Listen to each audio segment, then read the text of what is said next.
Hindi tama. Kayo talaga yung responsible ng lahat ng mga maling paggastos ng confidential funds. Without your approval, hindi yun mangyayari po. Yung mga piatos. O, di ba? Huli ka ngayon sa bibig, sa sarili mong bibig. So parang inadmit mo lang ng lahat ng nangyayari sa Office of the Vice President, including piatos, kayo yung may utos na dapat talaga ninyong panagutan. Yan ang linya ng reasoning ninyo, argumento.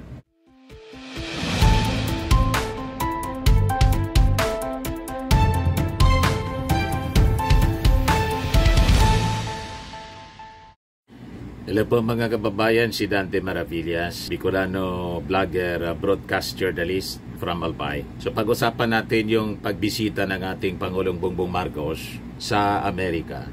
Kasi naimbita siya ni US President Donald Trump. Sinalubong mga kababayan ng mga paliyesta si President Bongbong Marcos. Yan o, inabangan ng mga nagpoprotesta ang pagdating ni Pangulong Ferdinand Marcos Jr. sa Blair House, kung saan siya manunulayan habang nasa Amerika. Sigaw ng mga protesters, "Marcos, you're not welcome here." Ang assuming kayo na mga Filipino nandyan sa Amerika. Unang-una po, yung Amerika po, hindi man ninyo bansa. Ang bansa ninyo, Pilipinas. Anong karapatan ninyo na sabihing, "Marcos, you're not welcome here"? Ang nag-imbita sa kanya, presidente ng Amerika, si Donald Trump. Hindi man pupunta diyan si PBBM kung hindi inimbita. Hindi tulad ni Sara Duterte, hindi man imbitado ng government ng The Hague, ng Australia, ng Malaysia, ng Kuala Lumpur, South Korea pala yung next na bansa na pupunta ni Sara Duterte. Pero hindi man siya imbitado ng mga Koreano. Ang nag-imbita, mga Filipino, mga kalyado niya. O di ba? Talaga itong mga protesters na to. Anong karapatan ninyo na sabihing you're not welcome here? Bahay nyo ba ang Amerika? Tama? Mismong kagharong, sabi nga dito sa atin, ang ibig sabihin ng kagharong dito sa amin, may-ari ng bahay. Yung mismong taga-Amerika, presidente mismo, yun ang nag-welcome sa ating Pangulong Bongbong Marcos kasi inimbita siya. Pagkatapos, sasabihin ninyo, you're not welcome here. Anong karapatan ninyo na magsalita ng ganyan? Naintindihan na ninyo mga assuming na mga Filipino. Ito po.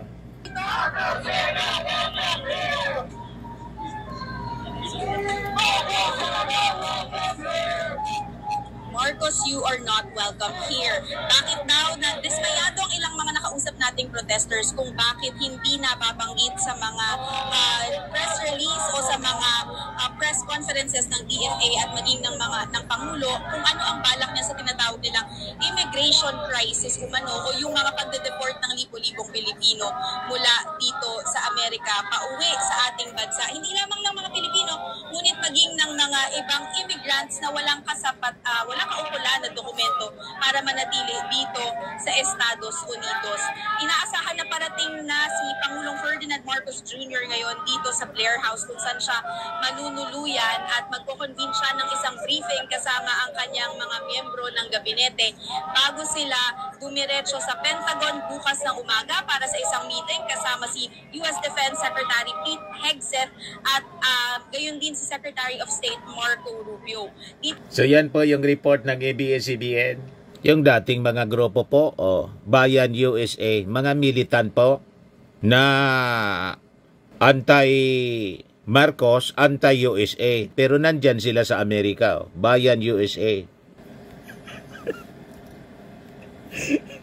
Yan hindi natin maintindihan dito sa mga taong ito. Kontra kayo sa Amerika, pero nandyan kayo sa Amerika. Ano kayo dyan sa Amerika? Para salubungin lang yung ating Pangulo at sabihin you are not welcome. Bakit? Kayo may-ari ng Amerika. Dumayo lang kayo dyan. Yung mismong leader ng Amerika, si Trump, inimbita nga yung ating Pangulo. Pagkatapos, kayo yung may lakas ng loob na magsalita, Marcos, you are not welcome here. Anong klase mga pag-iisip ninyo yan? Wala kayong karapatan na magsalitang hindi welcome. Kasi unang-una, Amerika yan. Hindi man kayo taga dyan. Kaya wala kayong karapatan na magsalita ng ganyan. Ang may karapatan na magsalita ng ganyan si Trump. Pero sabi ni Trump, dito ka niya.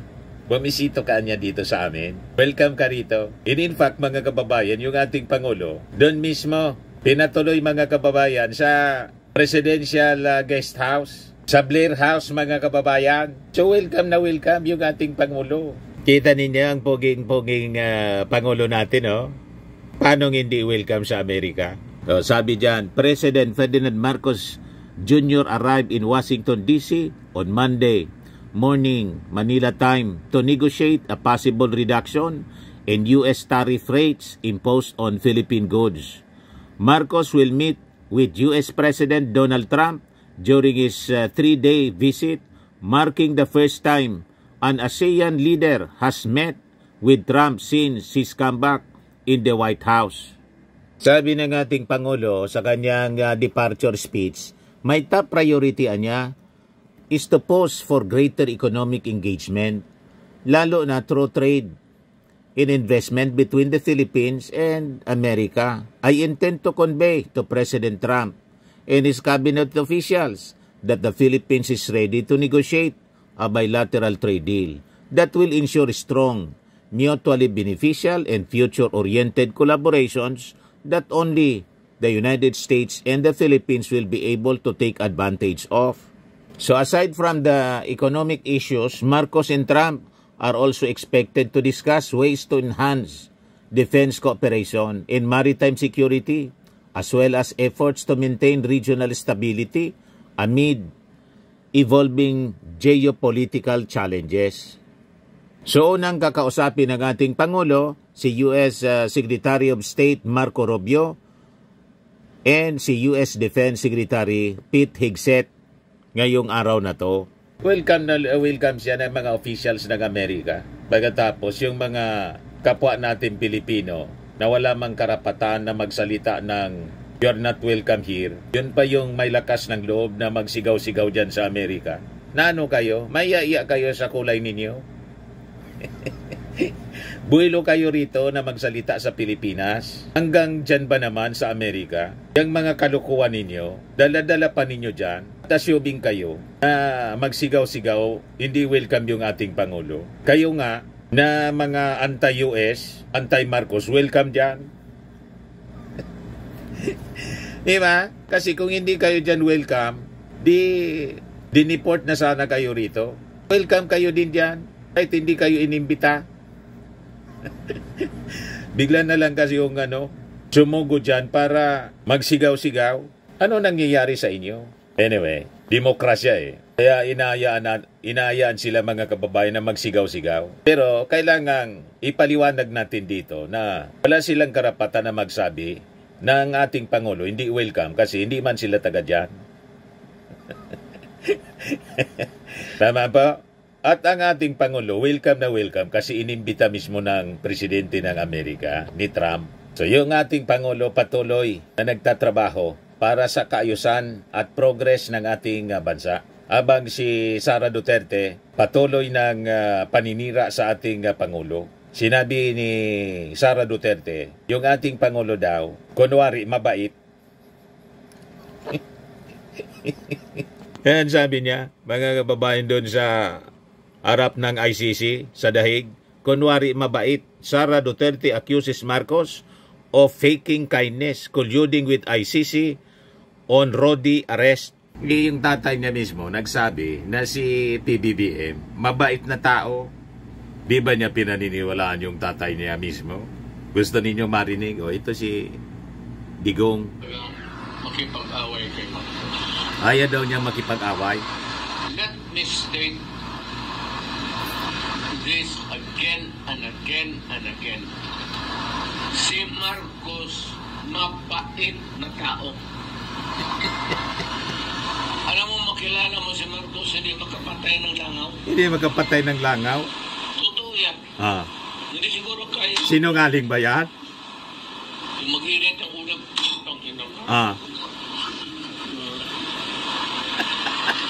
Kaya mo yung may ugo, may langaw, may lamog.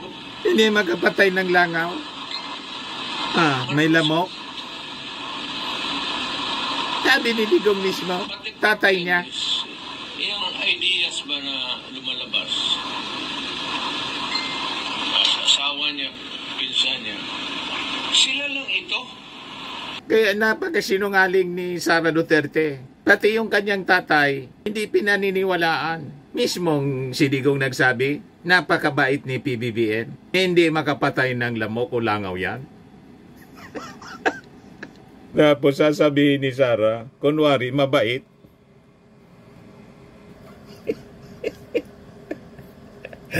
O di ba, mga kababayan? Kaya mali itong sinasabi ni Sara. The Vice President said Marcos has only been pretending to be a kind leader, all the while pulling the strings behind key government moves, including the arrest of former President Rodrigo Duterte and his turnover to the ICC. By acting low-key, Marcos wanted to be viewed differently from his father, the late dictator, Ferdinand Marcos. Sabi po ni Sara, nagkukunwari siya na mabait. Gusto niya ipakita sa lahat ng mga tao na mabait ako, pero dahil presidente ka, manggagaling pa rin sa iyo ang utos. Dahil lahat yan, alam ko na yan. Alam ko ang trabaho sa gobyerno. Lahat yan magtatanong, may approval ba ito ni Inday Sara? Hindi gagalaw yan kung walang approval, yan ang ulo. She said during the Free Duterte rally over the weekend. So kung ganon, di tama. Kayo talaga yung responsible ng lahat ng mga maling paggastos ng confidential funds. Without your approval, hindi yun mangyayari po. Yung mga piatos. O, di ba? Huli ka ngayon sa bibig, sa sarili mong bibig. So parang inadmit mo lang ng lahat ng nangyayari sa Office of the Vice President, including piatos, kayo yung may utos na dapat talaga ninyong panagutan. Yan ang linya ng reasoning ninyo, argumento. Hindi gagalaw kung walang approval yan ng ulo. Kaya hindi siya weak leader para sa akin. Ang basa ko sa kanya, gusto niyang ipakita na mabait siya na Marcos. Hindi siya tulad nung kanyang tatay. Hindi siya yung Marcos na diktador. Ang kanya ay low-key. Ang kanyang gustong i-project sa ating lahat. O ngayon, inadmit na ninyo na hindi weak leader yung ating Pangulo. Buti naman. Sabi ng inyong mga aso na mga DDS vloggers, ang ating Pangulo, weak leader, kuting ang tawag ni Marlica. Kuting. At kayo yung strong. Maisog, strong, si Digong yon. Pagkatapos kayo. Kaya nga matapang kayo, pinagbantaan ninyo mismo yung ating Pangulo, si First Lady, saka si Martin Romualdez. O ngayon, anong inabot ninyo? O diba? So aminado kayo ng ating Pangulo, hindi weak. Kung hindi weak, di ang ibig sabihin ni strong. Yun ang opposite ng hindi weak. So sinasabi ninyo, low-key lang. Tama yon na low-key sana yung ating Pangulong Bongbong Marcos. Hindi lang nagsasalita. Kasi nga po, ang masalita, ang maraming salita, walang gawa. Ang hindi nagsasalita, yan ang maraming gawa. Tama pa? Binigay siya ng administrasyon ni Marcos. Ginamit ng Kontsaba ang ICC at ang administrasyon ni BBM. Gamitan tayo dito. Gamitan tayo dito. Kailangan nyo ng kaso. Kailangan namin palayasin yan dito. Kasi talong-talo na kami sa politika. Nagagamitan sila. Paanong talong-talo sa politika yung Marcos? Na yung Marcos po, presidente. Kayo, Vice President. Hindi man kayo tumakbong Pangulo kasi takot man kayong tumakbo despite na yung tatay ninyo, presidente noon. Kung sino nakaupong Pangulo, yan ang panalo. Kaya malabo yung statement po ninyo, Sara, na talong-talo na kayo. Paano naging talo? Ang susunod na i-deliver si Bato. Pero in-interview si Bersamin. Nilinaw ni Bersamin, wala pa man niyang nilalabas na warrant of arrest laban kay Bato. Pero anya, kung halimbawa may lumabas na, parehas anya yung gagawin namin, tulad kay Digong. Klarado na po. Ang mga ganyan pong salita ay para kumalma lang siya, no? Huwag munang magtago. Binawi po niya, no? Wala pa man niya. Tinanong lang niya ako ng QD News in interview kung anong gagawin. Pero wala pa man niyang warrant of arrest. Ang mga ganyan pong statement, mga pangitain po. She also blasted her father's unjust detention, claiming the ICC acted on a complaint based on gossip spread by the media critical of the former leader. Kung chismis lang yon, mas maganda, patunayan ninyo. Walang basihan, unjust. So madaling sabi, kung ganon, walang basihan yung arrest at yung kaso ni Digong ng tatay po ninyo, mas maganda po yon para during the trial, madali ninyong mabaliktad sa pamamagitan ng inyong mga defense lawyers. O di, at least nagka-due process si Digong. Kung mapapatunayan na wala talagang ebidensya laban sa kanya, di makakalabas siya sa detention cell. O di maganda, tulad po ninyo, dapat talaga dumaan kayo sa trial, sa impeachment trial, para finally malinis po yun inyong pangalan kung talagang hindi ninyo nalunok yung 125 million pesos na confidential funds. Di ba? Sabi ni Sarah. So meron tao dyan sa loob ng ICC detention na nakakulong na ang pinagbabasihan ay marites, chismis na galing sa mainstream media na kontra sa kanyang mga prinsipyo at paniwala. Meron tayong dating Pangulo na nakakulong dahil ginawa niya ang kanyang trabaho para sa bayan. Wala man pong mandato yung sino mang Pangulo na mag-EJK, mag-kill-kill-kill. Walang ganon, hindi nakamando yan. In fact, wala po tayong death penalty rito sa ating bansa. Kaya malabo po yung mga argumento ninyo. Pero patunayan ninyong mali yung kaso kasi base lang sa marites. May the best kayong abogado, si Kaufman. Madali pong baliktarin yan ni Kaufman kung talagang totoo po yung mga argumento ninyo. Ito si Sarah, mga kababayan, pakinggan natin yung kanyang mga pinagsasabi. Maraming nagsasabi na actually si pero sa akin lang, ma'am. At ito, opinion ko lang. Dahil marami talaga nagsasabi na weak leader siya. Hindi siya weak leader, ma'am. Nagkukunwari lang siya mabait. Yes.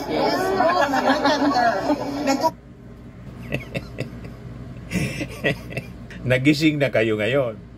So hindi na weak leader. Ang ating Pangulo is strong leader na. Low-key. O tama, low-key ang ating Pangulo. Pero hindi weak leader. Strong leader siya. So naimas-masa na kayo ngayon. Noon ko pa, mga kababayan, sinasabi na ang ating Pangulo, strong leader siya. Tigri nga ng Norte. Ginawa ninyong kuting. Ayan tuloy ang nangyari sa inyo. Nasakmal yung agila. Huwag kasi assuming minamaliit ninyo yung ating Pangulo eh. Kunwari siya ng mabait. Gusto niya ipakita sa lahat ng mga tao na mabait ako. Pero dahil presidente ka, magagaling pa rin sa iyo ang utos. Dahil lahat yan, ma'am, alam mo na yan. Alam ko ang trabaho sa gobyerno. Lahat yan magtatanong. Alam niya daw ang trabaho sa gobyerno. Hindi ka man po nagtatrabaho. Sige nga lang ang rally mo. Ang nagtatrabaho, yung ating Pangulo. Ha? Saka si Lisa Marcos, kahit hindi sumusweldo, nasa Riyadh siya, Kingdom of Saudi Arabia. Para sa Yan, Serbisyo Caravan. Nilaunch nila one-stop shop government services to overseas Filipino workers. Yan, nagtatrabaho. Alam niya yung trabaho. Pero kayo, hindi man kayo nagtatrabaho, sige lang ang rally ninyo. You see? Walang pakinabang dyan. Ang mga mamamayang Filipino, mismong tatay po ninyo, pinagsasabihan na kayo, pati yung mga supporters ninyo dyan na umuwi na. Pabayaan na siya dyan kasi matanda na siya. Ayaw man ninyo makinig. Gusto na nga niyan magpa-cremate. Di ba sinabi sa inyo na pag namatay siya dyan, huwag nang iuwi. I-cremate na lang. Ayaw man ninyo makinig. Mismo ng tatay ninyo. Tapos yung tatay ninyo, kukontra ninyo tungkol sa pagiging mabait. Sasabihin ninyo, nagkukunwari lang. Mismong tatay ninyo nagsabing, mabait si PBBM. Ha? Makipag-away kay Marcos. Let me state this again and again and again. Ulit-ulit, again and again and again. Marcos, mapait na tao. Alam mo, makilala mo si Marcos, hindi makapatay ng langaw. Ha? Totoo yan. Hindi si... Walang lusot ang mga argumento ninyo. Di ba? Tatay mismo ninyo ang nagsabing, mabait, hindi makapatay ng lamok yan, nilang langaw yan. Hindi gagalaw yan kung walang approval yan ng ulo. Kaya, hindi siya weak leader para sa akin. Ang basa ko sa kanya, gusto niyang ipakita na mabait siya ni Marcos. Hindi siya tulad noong kanyang tatay, hindi siya yung Marcos na diktador. Yan kasi in-underestimate ninyo, inaboso ninyo si PBBM. In-underestimate ninyo yung kabaitan. Kaya yan ang nakuha ninyo, patong-patong na kaso, trouble. Lahat yan kasalanan ninyo. Diba? Tapos isisisi ninyo sa gobyerno kay PBBM. Ang kanya ay low-key ang kanyang gustong i-project sa ating lahat. Kung nakikita nyo, lagi niyo sinasabi, wala naman akong problema kay Inday Sara. Pwede naman naming pag-usapan yan. Wala man talagang problema sa iyo, ang ating Pangulo. Kayo man lang ang may problema kay PBBM. Hindi niya kayo pinoproblema. Hindi nga binabanggit yung pangalan ninyo ng ating Pangulo. Sige lang ang trabaho. Kayo lang ang bukang bibig ninyo. Si PBBM, si Lisa Marcos, si Martin Romualdez. Pero si Lisa Marcos, si Martin Romualdez, yung ating Pangulo, hindi man po nababanggit ang pangalan ninyo. Kasi hindi man kayo pinoproblema ng ating Pangulo. Kayo man lang ang namumroblema. Pinoproblema ninyo ang ating Pangulo kasi inaakusa ninyo ng mga bagay na hindi man totoo. Yan na pagkakulong ng tatay ninyo nangyari kasi kinaso siya ng mga pribadong tao. Mga complainants na biktima ng EJK ng tatay ninyo, walang tiwala sa justice system dito, kaya kinaso siya sa ICC. Walang kinalaman yung ating Pangulo. Yung pagkakulong ng tatay mo, kataon lang panahon ng ating Pangulo. Kasi panahon ng ating Pangulo, nilabas yung warrant of arrest. Ang gusto ninyong mangyari, pagtakpan ng ating Pangulo yung tatay ninyo na walang tigil sa pagbabanta. Ako man ang presidente, bakit ko pagtatakpan yung dating Pangulo na walang tigil sa pagbabanta sa akin, pati na kayo? Naintindihan mo na? Kaya ang lahat ng ito, consequences ng mga mali ninyong aksyon, ng mga masama ninyong pag-uugali. Yan ang totoo dyan. Pero, noong nag-uusap pa kami, ano ba ang ano niya? Ano ba yung sinabi niya sa akin? Wala. Gagamot siya sa akin. Ano ba ang mga projects? Sinabi ko sa kanya, may nangyari ba? Wala. Walang nangyari kasi wala ka mang ginagawa. Binigyan ka na napakalaking budget sa DepEd. Almost 1 trillion yung binigay sa iyo. Di ba yung promise mo noon, bigyan ka lang ng 100 billion pesos na budget sa DepEd. Lahat ng problema ng DepEd, so solusyonan ninyo. Nagawa ba ninyo? Almost 1 trillion nga yung budget na binigay, plus confidential funds. Sa Office of the Vice President, tapos sa DepEd, combined, 600 million pa. May nangyari ba? Di bang nabusog lang yung mga chichirya? Huwag kami, Sara Duterte. Nasubaybayan namin kung paano ka nagtrabaho. Wala eh. Tapos na itong administrasyon na ito. Midterm na sila.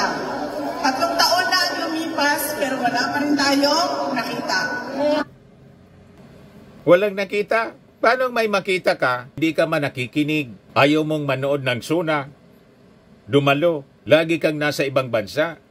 At alam namin, nakikita ninyo, tulad ng 20 pesos na bigas, nang sabi mo nga, pagkaing baboy. Kung iisa-isahin namin yung mga nagawa ng ating Pangulo in 3 years, nalampasan na yung 6 years ng tatay po ninyo. At sa war on drugs, bloodless.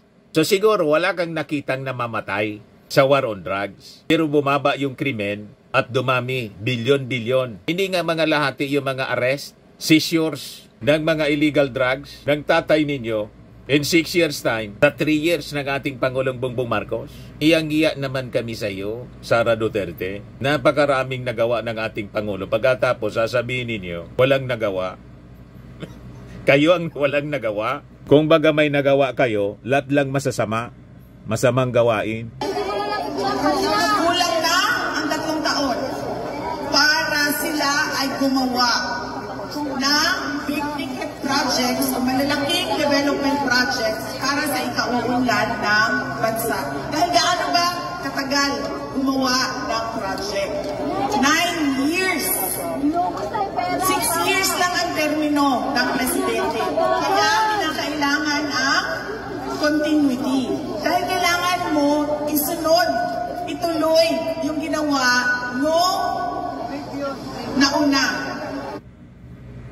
Yung mga infrastructure projects na nasimula ng iyong tatay, tinatapos ngayon ng ating Pangulo. Tapos may mga bago pa, tulad ng mga pabahay, mga tulay, mga kalsada, na mga bago. Ang hindi lang itinuloy po, yung mga projects tulad ng railway system na funded ng China, na hindi nga natuloy. Hindi man itinuloy kasi may problema sila. May kulatilya dito sa West Philippine Sea. Alangan man ituloy ng ating Pangulo. At saka yung war on drugs, alangan man ituloy yun ng ating Pangulo, yung bloody war on drugs. Alam niyang mali, damay-damay, para pagkatapos ng term ng ating Pangulo, susunod yung ating Pangulong Bongbong sa tatay mong si Digong, dyan sa Dahig. Bali? Nagsolo kayo dyan. Hindi pwedeng damay-damay. Nakaraang presidente. At yun ang sinabi na sa atin lahat. Sabi niya, continuity at unity. Pero dahil low-key, kunwaring mabait ako na tao, ganon ang kanyang pinapakita sa atin lahat. Yung speech niya, ni Sara Duterte, isa lang yung description ko noon, nonsense. Ito naman po yung bago naming product na binibenta online. iGlow Serum, whitening po siya. Tingnan ninyo yung epekto sa aking anak na architect before and now. Yung mga inquiries po ninyo, dumiretso na lang kayo sa kanyang Facebook account, Riz Maravillas.